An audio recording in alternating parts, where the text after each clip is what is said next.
देखो आज की क्लास में हम लोग पढ़ने जा रहे हैं वंस अगेन किरचॉफ लॉ का एप्लीकेशन। तो वंस अगेन आज की क्लास में हम लोग किरचॉफ लॉ का एप्लीकेशन पढ़ेंगे। हम लोग किरचॉफ लॉ का यूज करेंगे इन सिचुएशन ऑफ सिमेट्री। ठीक है, तो सिमेट्री के सिचुएशन में हम लोग किरचॉफ लॉ यूज करेंगे और किरचॉफ लॉ का यूज करके हम लोग इक्विवेलेंट रेजिस्टेंस भी बता सकते हैं, ये भी सीखेंगे। ठीक है, तो सबसे पहले एक दो प्रॉब्लम हम लोग करते हैं बेस्ड ऑन सिमेट्री। ठीक है, पहला एग्जांपल दे रहे हैं इन केस ऑफ सिमेट्री। एक सर्किट दिया हुआ है जिसमें 2 बैटरी है और 3 रजिस्टर्स।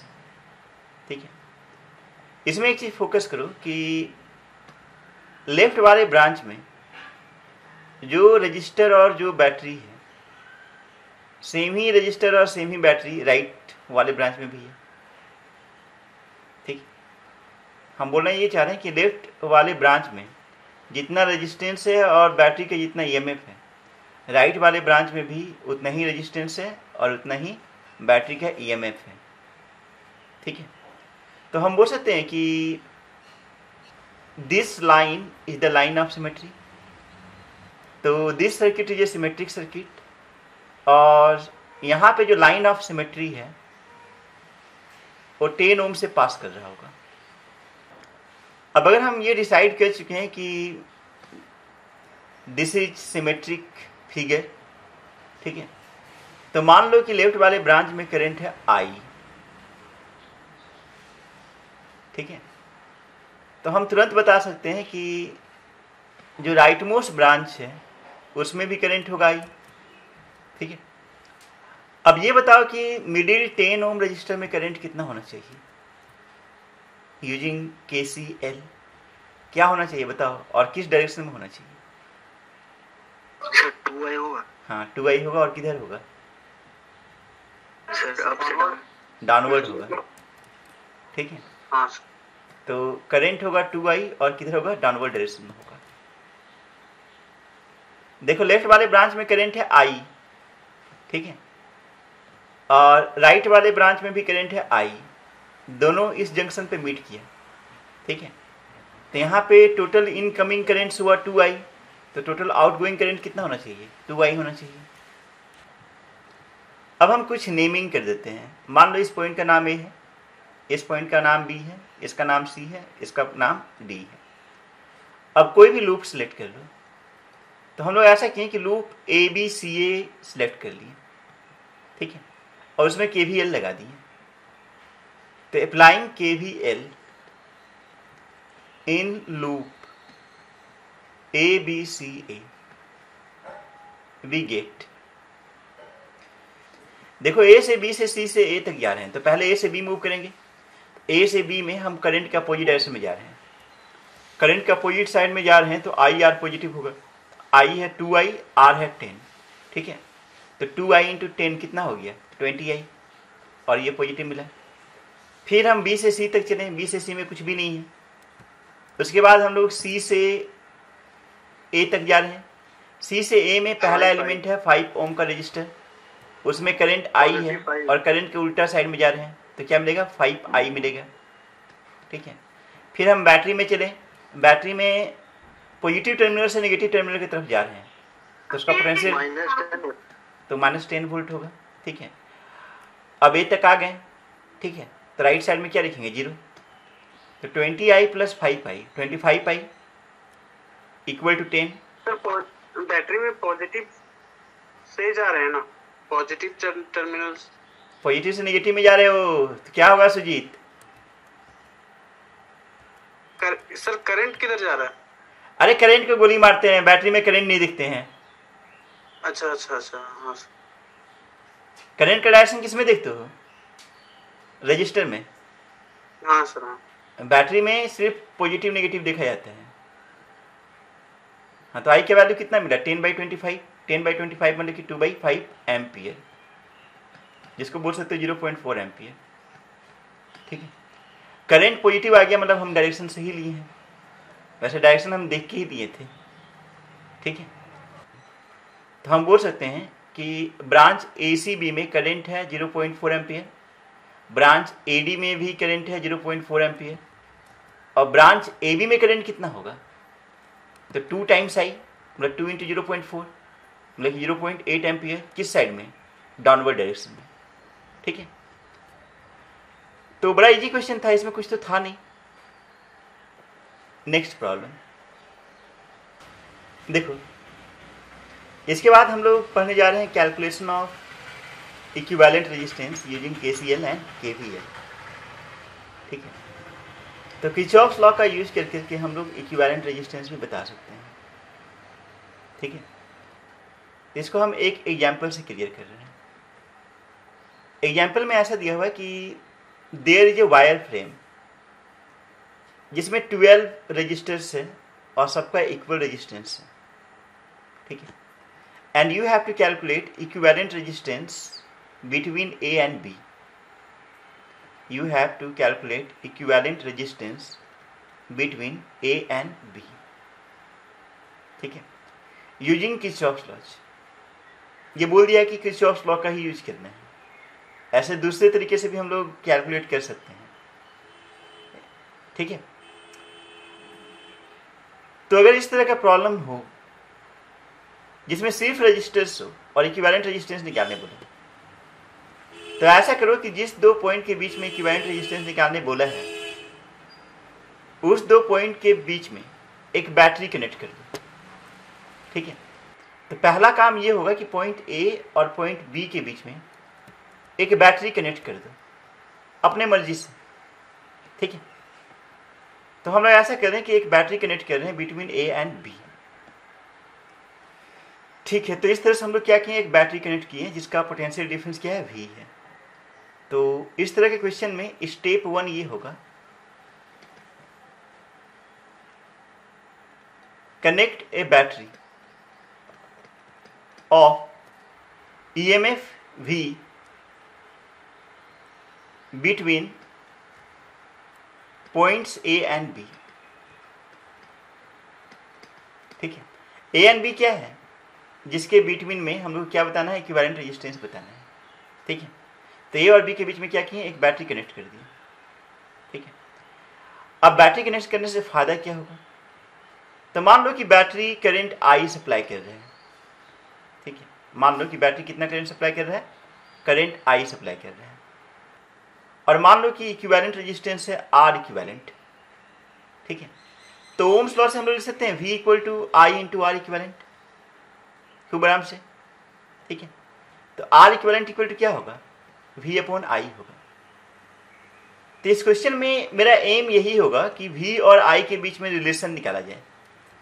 ठीक है, और V/I का जो वैल्यू निकलेगा वही इक्विवेलेंट रेजिस्टेंस होगा। जैसे मान लो V/I के वैल्यू आ गया 7R, तो इसका मतलब ये होगा कि R इक्विवेलेंट 7R होगा। मतलब हम यही बोल सकते हैं कि V/I ही R इक्विवेलेंट है। ठीक है, तो इस चीज का हम यूज करने वाले हैं। अब प्रॉब्लम है, प्रॉब्लम ये है कि करंट I जब A पे इन करेगा तो 3 पार्ट में डिवाइड हो जाएगा। ठीक है, लेकिन लकीली ये जो सर्किट है वो हाईली सिमेट्रिक है। आप लोगों को सिमेट्री ऑब्जर्व हो रहा है, ये जो सर्किट है डायगोनल के अबाउट सिमेट्रिक है। पॉइंट A और point B diagonally opposite points है और सबका रेजिस्टेंस R ही है। ठीक है, तो अगर सबका रेजिस्टेंस R है तो ऐसा होगा कि जब करंट I जंक्शन A पे इन करेगा तो यहां से 3 इक्वल पार्ट में डिवाइड हो जाएगा। अच्छा, जब 3 इक्वल पार्ट में डिवाइड होगा तो तीनों पार्ट में जो करंट होगा I का 1/3 होगा, I/3। ठीक है, क्योंकि सर्किट डायगोनल के अबाउट हाईली सिमेट्रिक है। ठीक है, फिर जब करंट इस जंक्शन पे पहुंचेगा तो यहां से 2 इक्वल पार्ट में डिवाइड होगा, तो इन दोनों पार्ट में करंट होना चाहिए I/6, I/6। ठीक है। सिमिलरली जब करंट यहाँ पे पहुंचेगा तो वंस अगेन दो इक्वल पार्ट में डिवाइड होगा। इन दोनों में करंट होगा I/6, ठीक है। और जब करंट इस जंक्शन पे पहुंचेगा तो वंस अगेन दो इक्वल पार्ट में डिवाइड होगा, I/6, ठीक है। अब यहां पे देखो, यहां पे इस जंक्शन पे देखो दो करंट आ रहा है, एक I/6 और दूसरा I/6, ठीक है। तो दोनों मिला करके करंट कितना हो जाएगा? I/3, ठीक है। फिर इस जंक्शन पे भी I/6 और I/6 मिट करेगा, ठीक है। तो इस वाले ब्रांच में करंट होगा I/3, ठीक है। और इस जंक्शन पे भी I/6 इस वाले जंक्शन में भी ध्यान दो, यहां से I/6 और यहां से I/6 मीट कर रहे हैं। तो अल्टीमेटली इस वाले ब्रांच में करंट कितना हो जाएगा? I/3।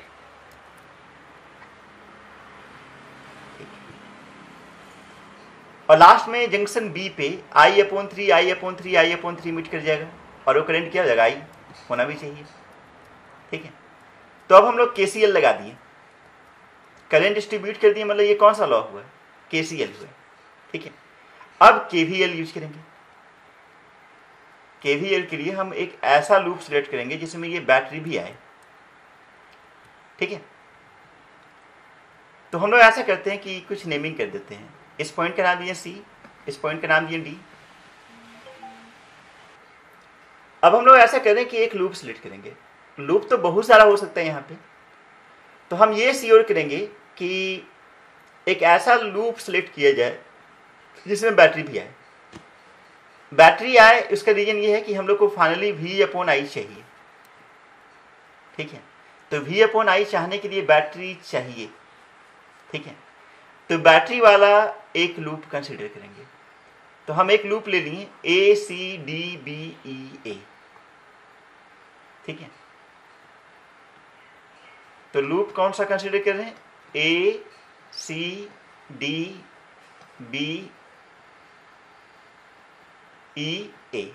ठीक है।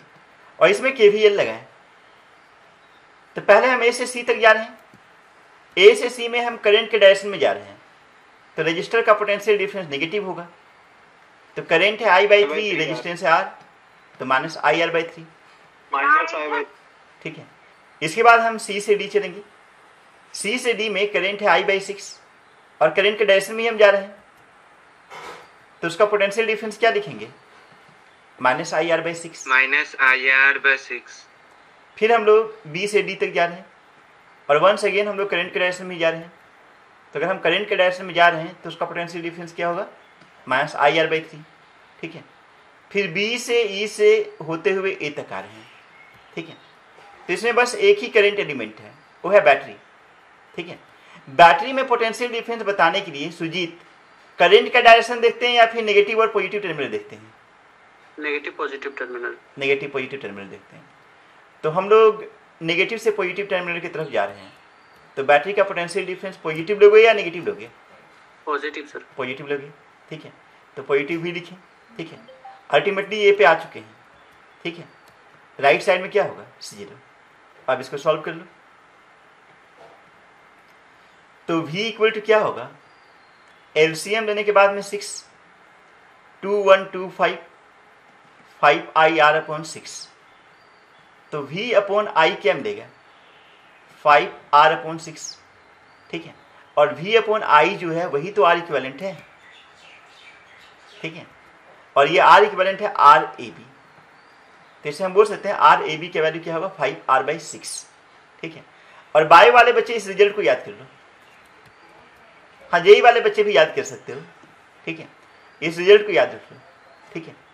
कि अगर कोई क्यूब दिया रहे और क्यूब के हर साइड पे इक्वल रजिस्टर कनेक्टेड हो और इक्विवेलेंट रेजिस्टेंस मांगे दो डायगोनली अपोजिट पॉइंट के बीच में, ठीक है, तब उसका इक्विवेलेंट रेजिस्टेंस क्या होगा 5R/6 होगा। ठीक है,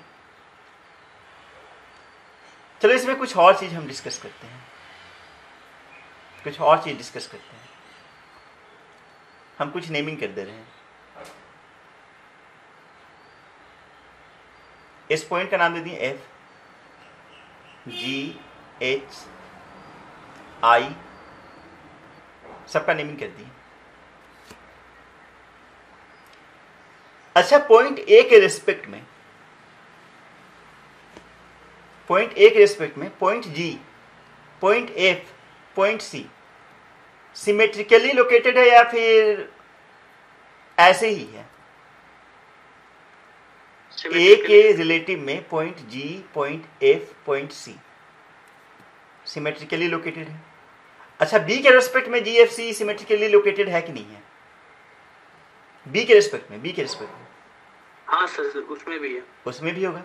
ठीक है, तो ऐसा कोई भी पॉइंट्स जो कि ए और बी दोनों के रेस्पेक्ट में सिमेट्रिकली लोकेटेड हो, उसका पोटेंशियल सेम होगा। उन सबका पोटेंशियल क्या होगा? सेम होगा। मतलब हम ये बोल सकते हैं कि potential of point G equal to potential of point F equal to potential of point C. ठीक है, अच्छा इसी की लाइन पे बताओ कोई 3 पॉइंट का पोटेंशियल फिर सेम होगा, कोई 3 पॉइंट का पोटेंशियल फिर सेम होगा, एच आई डी। ठीक है, अच्छा अगर जी एफ और सी का पोटेंशियल सेम है, ठीक है, तो मान लो ए और जी का पोटेंशियल डिफरेंस है 10 वोल्ट, तो ए और एफ का पोटेंशियल डिफरेंस क्या होगा? 10 वोल्ट। और ए और सी का पोटेंशियल डिफरेंस क्या होगा? 10 वोल्ट। 10 वोल्ट। तो हम बोल सकते हैं कि ये तीनों जो रजिस्टर है, ठीक है, इन तीनों रजिस्टर का पोटेंशियल डिफरेंस सेम है।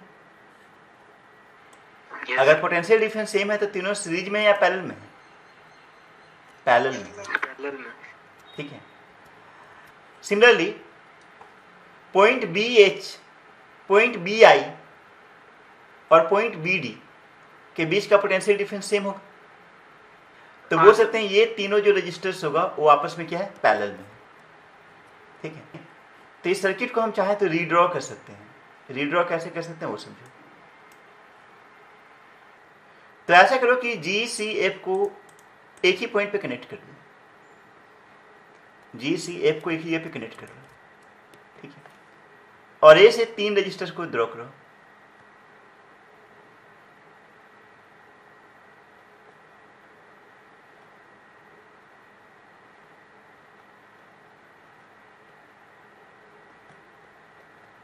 ठीक है, इधर जो पॉइंट दिखा रहे हैं ये जी एफ सी को एक साथ मिला दिए।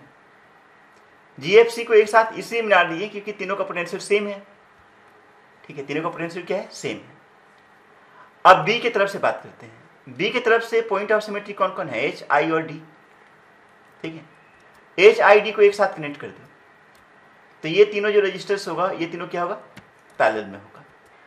तो बी के साइड से 3 रजिस्टर्स हम लोग पैरेलल में दिखा दिए।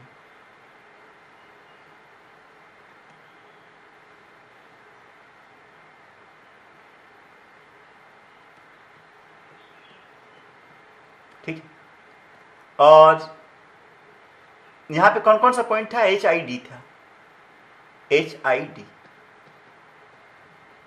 ठीक है, अब ध्यान दो जी एफ सी और एच आई डी के बीच में टोटल कितना रजिस्टर्स है?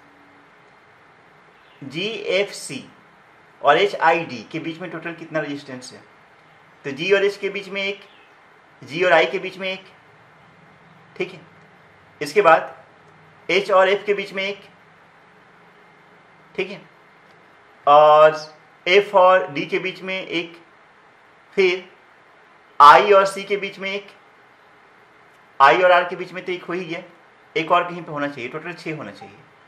सी और डी के बीच में, सी और डी के बीच में एक हो गया। ठीक है, तो टोटल 6 रजिस्टर्स होगा। ये सब क्या होगा? आपस में पैरेलल में होगा।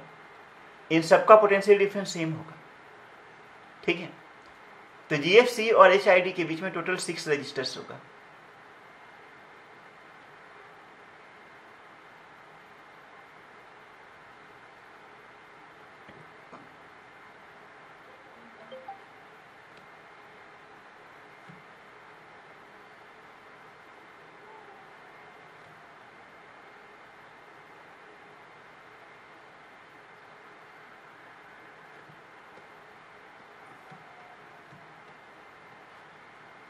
तो same circuit is converted into A series parallel circuit.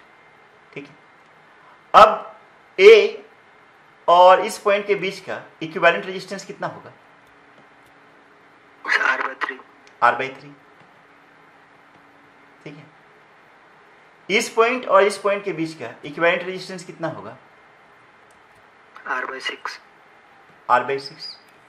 और इस पॉइंट और बी के बीच का इक्विवेलेंट रेजिस्टेंस कितना होगा? R/3। ठीक है, अब ए और बी के बीच में तीनों सीरीज में है। ठीक है, तो RAB क्या होगा? R/3 plus R/6 plus R/3। 5R/6 हो जाएगा सर। तो क्या मिलेगा? 5R/6। सेम ही आंसर मिला। देखो, इस प्रॉब्लम को हम दो तरीके से सॉल्व किए। पहला तरीका क्या था? तो किरचॉफ्स लॉज, जनरली बोर्ड में किरचॉफ्स लॉ से ही आएगा।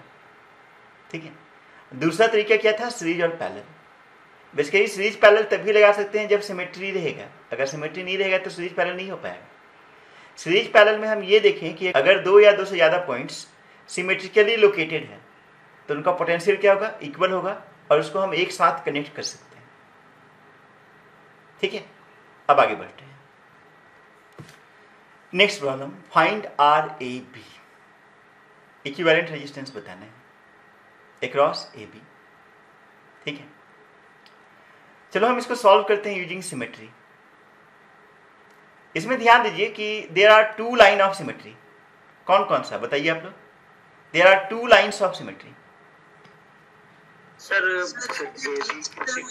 वर्टिकल लाइन, एक हॉरिजॉन्टल लाइन। हाँ, एक तो AB होगा जो पास हो रहा है।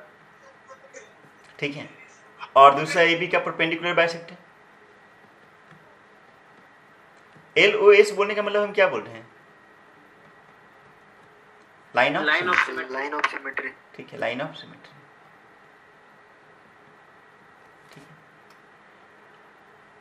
है, अच्छा एक चीज बताओ, ये वाला पॉइंट A और B के रिस्पेक्ट में और ये वाला पॉइंट A और B के रिस्पेक्ट में सिमेट्रिक लोकेशन पे है कि नहीं है? हाँ सर। ठीक है, तो अगर दोनों सिमेट्रिक लोकेशन पे हो गया तो दोनों का पोटेंशियल क्या होगा? सेम ही होगा। ठीक है, ये तो होगा। एक और कॉन्सेप्ट बता रहे हैं।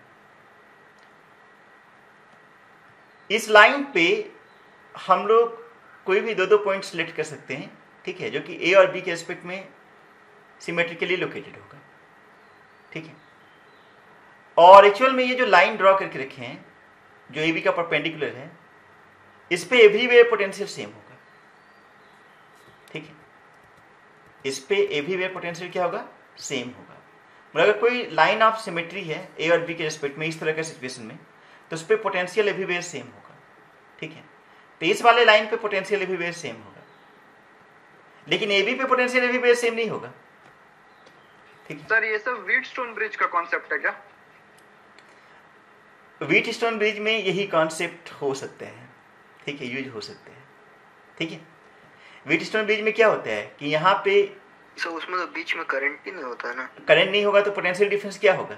जीरो, है ना। व्हीटस्टोन ब्रिज में बीच में करंट नहीं होता है तो पोटेंशियल डिफरेंस क्या होगा? जीरो। पोटेंशियल डिफरेंस जीरो हो गया तो पोटेंशियल क्या होगा? सेम। ठीक है, तो कॉन्सेप्ट वही है, कॉन्सेप्ट वही है। ठीक बोल रहे हैं। ठीक है, तो हम ये बोले कि जो लाइन ऑफ सिमेट्री है AB के परपेंडिकुलर, AB के क्रॉस तो इक्विवेलेंट रेजिस्टेंस बताना है, तो A और B का पोटेंशियल सेम नहीं हो सकता है। क्यों नहीं सेम हो सकता है? क्योंकि AB के क्रॉस आपको बैटरी कनेक्ट करना है। ठीक है, तो A और B डिफरेंट पोटेंशियल पे होगा, लेकिन उसका जो परपेंडिकुलर लाइन ऑफ सिमेट्री हम दिखाए हैं उस पर एवरीवेयर पोटेंशियल क्या होगा? सेम होगा। ठीक है, अच्छा अगर इस पे एवरीवेयर पोटेंशियल सेम हो गया तो कोई भी दो पॉइंट अगर सिलेक्ट करें तो उसका पोटेंशियल डिफरेंस क्या होगा? जीरो। और अगर पोटेंशियल डिफरेंस जीरो हुआ तो करंट क्या होगा? करंट क्या होगा? जीरो हो जाएगा। ठीक है, तो ये जो परपेंडिकुलर लाइन ऑफ सिमेट्री बनाए हैं उस वाले में करंट जीरो है। करंट जीरो हो गया तो उसका सर्किट में कोई काम ही नहीं है, तो इस वाले रजिस्टर और इस वाले रजिस्टर को सर्किट से हम हटा देंगे। इसको हम शो ही नहीं करेंगे। ठीक है, तो हम डायग्राम को फिर से रीड्रॉ कर सकते हैं। ठीक है, तो इस वाले सर्किट में हम इस वाले रजिस्टर और इस वाले रजिस्टर को हटा दिए। ठीक है, तो सर्किट कुछ ऐसा मिल जाएगा। ठीक है, तो इसमें कोई दिक्कत नहीं होना चाहिए किन्हीं को। बोलो रोहिणी, दिक्कत है? ठीक है, अब तो ये सिंपल सीरीज पैरेलल सर्किट है ना। ये चारों रजिस्टर सीरीज में है या पैरेलल में है बताओ तो? सीरीज में है सर। सीरीज में है। इसका इक्विवेलेंट कितना होगा? 4R। सिमिलरली ये चारों रजिस्टर सीरीज में है, इसका भी इक्विवेलेंट 4R होगा। ठीक है, और ये दोनों आपस में किस चीज में है? पैरेलल में। तो 4R पैरेलल में हुआ तो उसका इक्विवेलेंट कितना हो गया? 2R। और वो 2R इस 2R के साथ किस चीज में है? पैरेलल में। तो 2R का इक्विवेलेंट कितना होगा? 2R/2 होगा, मतलब R आ जाएगा। R आ जाएगा। फिर से रिपीट करें, देखो ये दो 4R आपस में किस चीज में है? पैरेलल में है, तो उसका इक्विवेलेंट कितना होगा? 4R का आधा, मतलब कि 2R। ठीक है, अब जो 2R आया और ये वाला जो 2R है आपस में किस चीज में है? पैरेलल में है, तो 2R का इक्विवेलेंट कितना होगा? 2R का हाफ, मतलब कि R। तो अल्टीमेटली जो R इक्विवेलेंट होगा वो होगा R। ठीक है, तो AB के cross R equivalent is R। हम डायरेक्ट कर दिए, तुम आराम से धीरे धीरे स्टेप बाय स्टेप करना, आ जाएगा आंसर। ठीक है।